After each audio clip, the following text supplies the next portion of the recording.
to the Fireside Chat as part of the Fox Hollow. My name is Schuyler. I'm Keelin. I'm Charles. And today we're going to be talking about family goals. Kind of an extension from last week, talking about relationships, but a little bit different. You know, we have our biological family. Keelin and I have some special new interactions to share on that front. But then you also have chosen family. So whether, you know, you're adopted, so somebody chose you, or whether you need to build a new family out of friendships and other relationships that are really important to you because for some reason you just can't have a relationship with your biological family, that's still family, and that's important. And then we also want to talk about dealing with difficult relatives. When is it okay to kind of put up a wall and still have a relationship with somebody, but it's not necessarily positive, but you still want to have a relationship with them just because they're family and you feel like that's really important and valuable.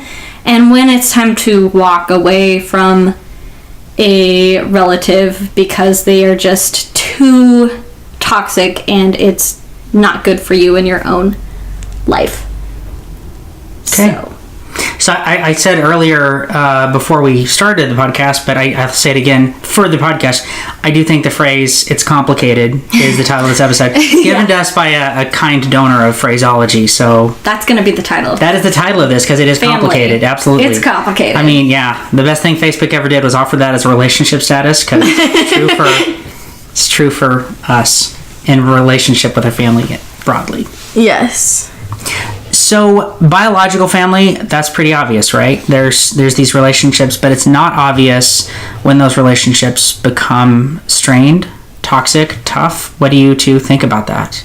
Well, even before that, I you know, this might be in the strained category, but when you have a genetic relationship with people and you can see like the positive and the negative, like you can look at your parents and be like, oh, I see myself in them, they see themselves in me. That can be really positive and encouraging and a wonderful relationship to have. But at the same time, you can be like, I don't want to be my parents. And I see so much of that negative behavior that I don't want to be in myself. And even siblings, I can talk about Keelin and myself. Like, we share a lot of values. And I think that's why we have such a strong bond, that even as sisters we are best friends, but we are also incredibly different people. Like, we're very different. And the thing is, we also want to be different from... There's a lot of great values that our parents taught us, but then at the same time there's those things and those bad habits that we learned and picked up on as kids growing up that now as adults we have to combat, because we don't want those things to be a part of our life, so we have to change it now before it becomes a bad habit for the rest of our lives. So we're both battling through those.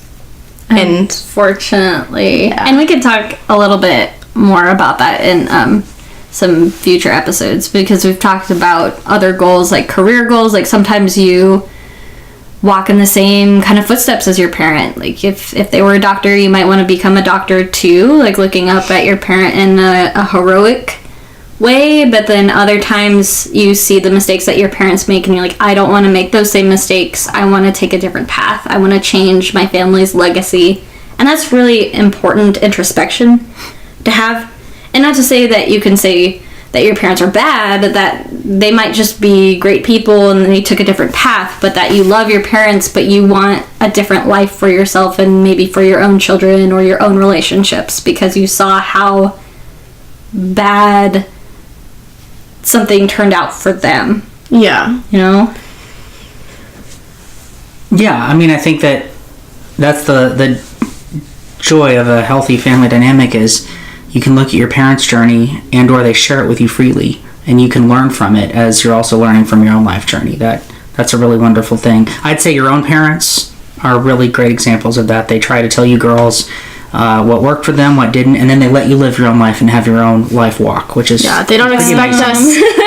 Well, I'm not the child, so that's kind of you. Like, we're really close to. They're amazing people, but no one's perfect. No one's perfect. Well, yeah, and perfect person, perfect mom, dad. No one is. One Just of the things that you try to achieve, or maybe you should be trying to achieve as a parent, that you raise your children as children, but then when they're adults, they can be your friend. And I have that relationship with our parents now that I'm 26, that we had such a positive relationship growing up, that they raised me well enough that now that I'm independent, I'm very friendly with them. But I think it's still difficult because parents don't want to acknowledge that you might have garnered some more wisdom, or you're taking a different path than they did, because they might not necessarily be in the wrong in something, but you want to take a different path you think is the better way, and they don't really respect or value that because they still see you as a child, even if they taught you those things. They taught you their values. You the very thing that you want to engage with, but they themselves don't necessarily practice it. So you're just trying to practice even the things that they taught you. But I think that parents get a little self-conscious about that process. So you're very kind to be like, our parents are respectful external perspective of our relationships or our career aspirations or financial goals. But I know that I've gotten into some debates with parents over, and they're friendly debates, we're still friends at the end and everything like that, but just how you want to live your life differently. I can only live my life the way that I want to, and the only way that I can help them is by living through example and just being there for them and being supportive. And everybody has different opinions. Like, your parents are always going to have an opinion. Even your friends are always going to have an opinion, and they might and most likely are not going to match yours. But that's also, it can be good and it can be bad. If your parents' opinion is one thing, they are not okay with you choosing anything else, that is very unhealthy, and that becomes toxic. Like we talked about last week, where your family can be toxic as well. When does an opinion start to intrude or interfere with the relationship versus you're just expressing an opinion, and you can shake hands and hug at the end of it and be like, I love you, Pops. We don't agree on it, and that's okay. Yeah. Because ultimately it is your life. It's not your parents' life, and they did so much, for you, like, growing up, but ultimately you are your own person. And they're not in charge of you as an adult and going forth. And if they don't... You're not in charge of them either. You're not in charge of them, and it's very frustrating. As a kid, I'm like, I know, I'm doing a great job, and I want to share my successes, and then sometimes you can just feel like you're getting, shot down a little bit, because they're like, you're too idealistic, you can't achieve the things that you thought, and they're still supportive. They're like, I love and support you, but I think that you're shooting for the stars too much. And I'm like, well, I don't think so. No. But, we're young and we do have a lot of aspirations. But, we're young, so we just got out of that relationship with our parents. What would you say, Charles, is your relationship with Well, I think that there's a couple of key assumptions. One is none of us have kids, so we might be singing a different tune if we were recording this podcast with 19-year-olds. Yeah. So that's I want to offer that. And the other is we're talking in the realm of healthy family relationships. I also have the assumption that lots of people in this world sadly don't have that, or the foster care system comes to mind, come from a place where they have no family. So I want to honor everybody who has had those experiences and say that we're talking about what should exist for all of us, which is a healthy family narrative. What happens for me? Well, it's at my age, kind of midlife-ish. It's been hard for my parents. They love me and they're great, but it's been hard for them to, at times, understand that I am my own adult and I'm going to do what I do. And I have become someone who shares my parents' values, these great values of kindness and respect that they instilled me with. But I'm also probably not the adult that they would have crafted out of clay when I was brand new on this earth. Right. So that's where I'm at, is as my parents age, it's this process of always getting to know each other anew again.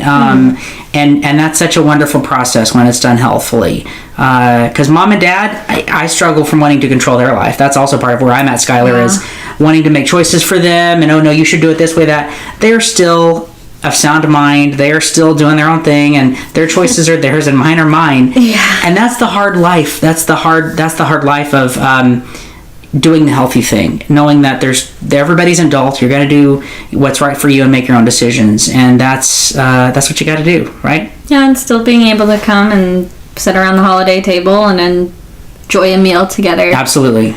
Yeah. So, we have a biological family, but our dad was adopted. Yes. So, he comes from that background. So growing up, we were just intimately part of his struggle that, he always wanted to know who his biological family was.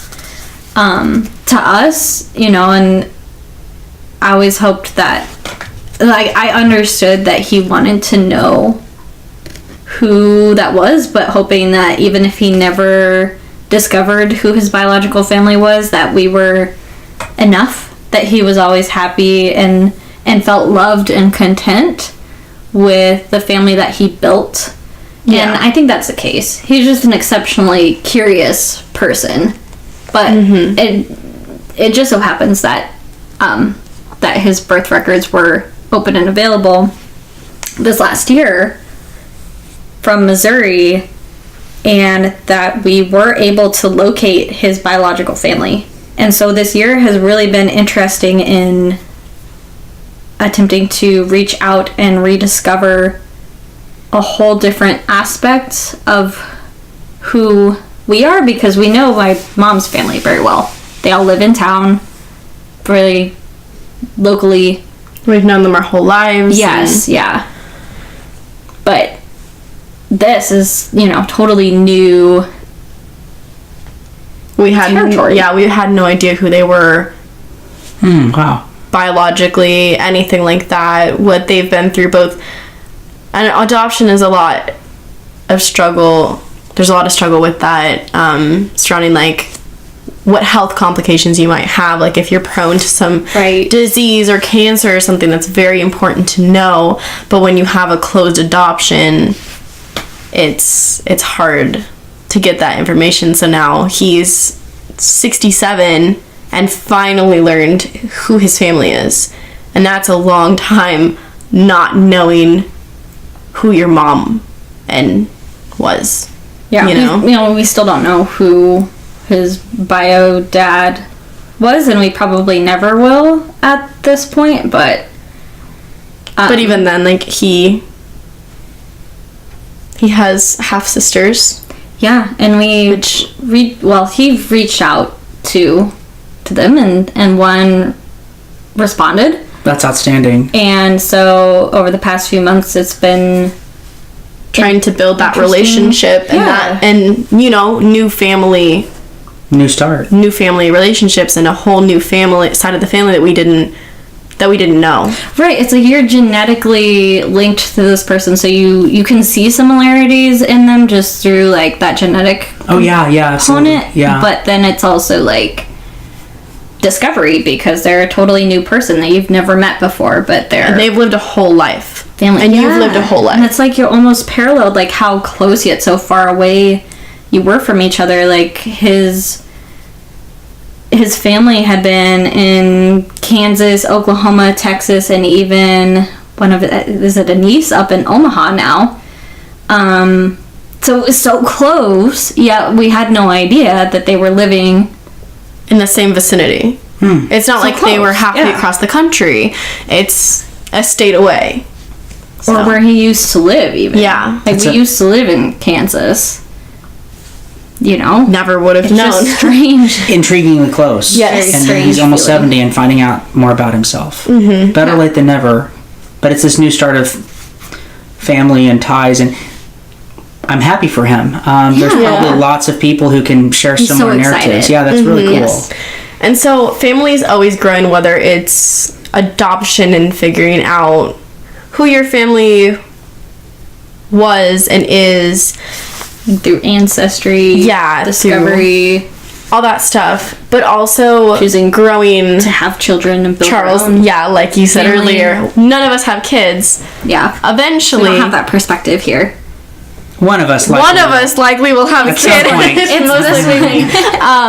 But growing through like that as well, and like that dynamic in your family, whether like versus aunts and uncles, cousins, and like grandkids and stuff like that, different relationships in the family and how they intertwine and how they work and who you're close with and who you just have to be polite with. Yes, because you're not gonna get along, whether it's political or values based or something had happened in the past. Yeah, some kind of personal dispute.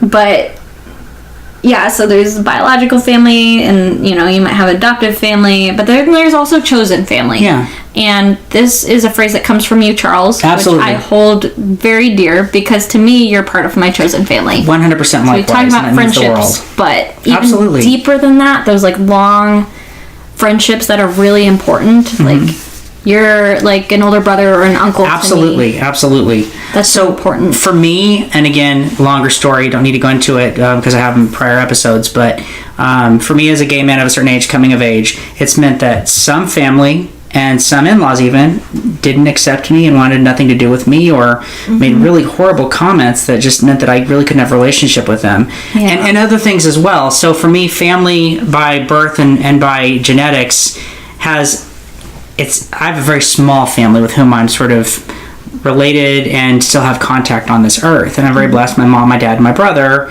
I have contact with them. But beyond that, everything else as an adult for me has been chosen family. And to me, that is, as you're noting, Schuyler, this very special category because there's free agency involved. When we're born, we have our parents, we have our parents. But when two people connect, when three people connect, when a family with whom you share no blood becomes the people that you want to spend the rest of your life with in any capacity, as an older brother or a lifelong uncle or whatever, that is a certain kind of special. And I think that's probably something that society should talk more about, this concept of chosen family, because it's inclusive. Yes. And there's a lot of people out there who have nothing to do with their family for any number of reasons. And so I feel like they have to be involved, because I see that a lot in like Southern culture and being from the Midwestern culture, this idea that like they're family, so you just have to put up with Absolutely. them. But some people are either going to disown you and you didn't want that to happen, but because of your sexuality or whatever choices that you make, they're disowning you, and unfortunately you have to walk away. Or you decide that you need to disown a relative because of how toxic they are. I have a friend who unfortunately had to put up that boundary with his mom. He said, you can't be around my kids. You can't be around your grandkids because you are so toxic. I don't want that influencing my children. And that's a really tough decision to have to make. But sometimes you have to, and I just want people to know that it's okay to have to do that. It's okay. To protect your children, to protect yourself.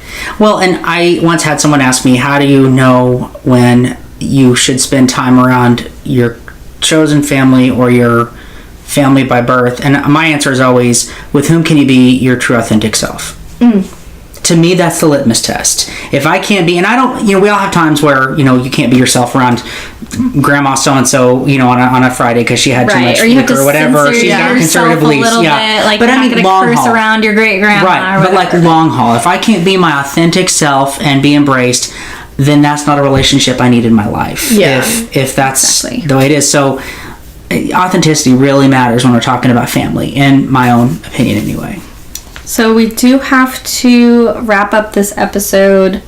Are there any last comments about family before we say goodbye? I just want to re-acknowledge that the F word, family, is very it's complicated. It's complicated, and it's very loaded for a lot of people. And again, another episode entirely, but I want to acknowledge anyone listening that as you said, Schuyler, there's nothing wrong. If someone, for any reason, has nothing to do with their family of origin.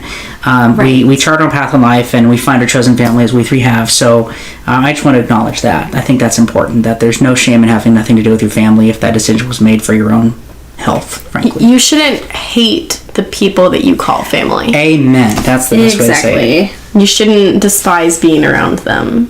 Yeah, or have to fret a holiday event. Yeah. Because you've had a terrible interaction with somebody, a really toxic interaction. Now, you might not always get along with everybody, or there might be like one person there, but if you can put up with that Stay one at the person, other end of the table.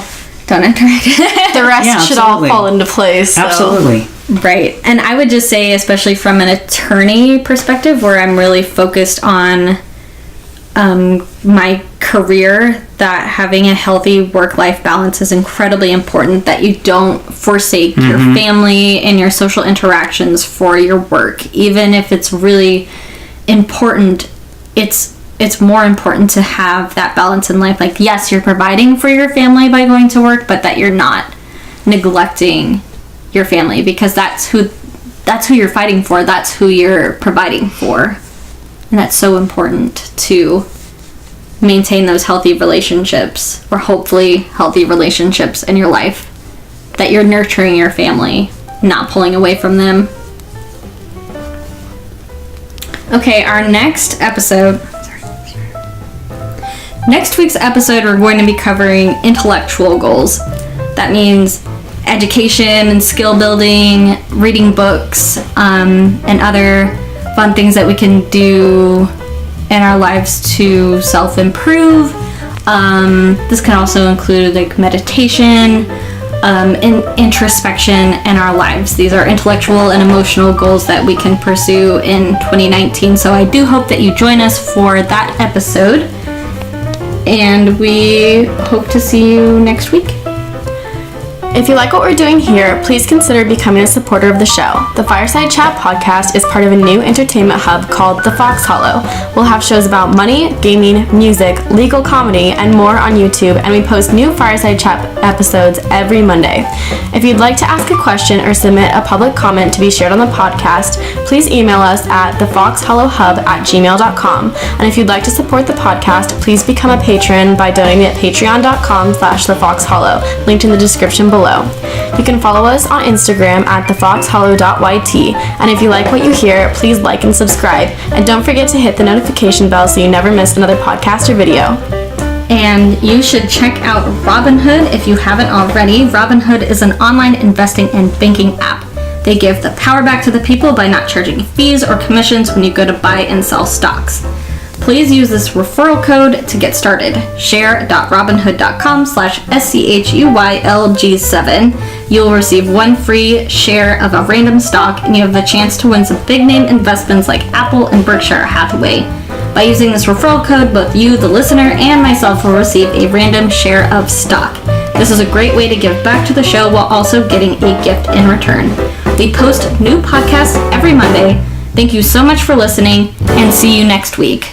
Bye.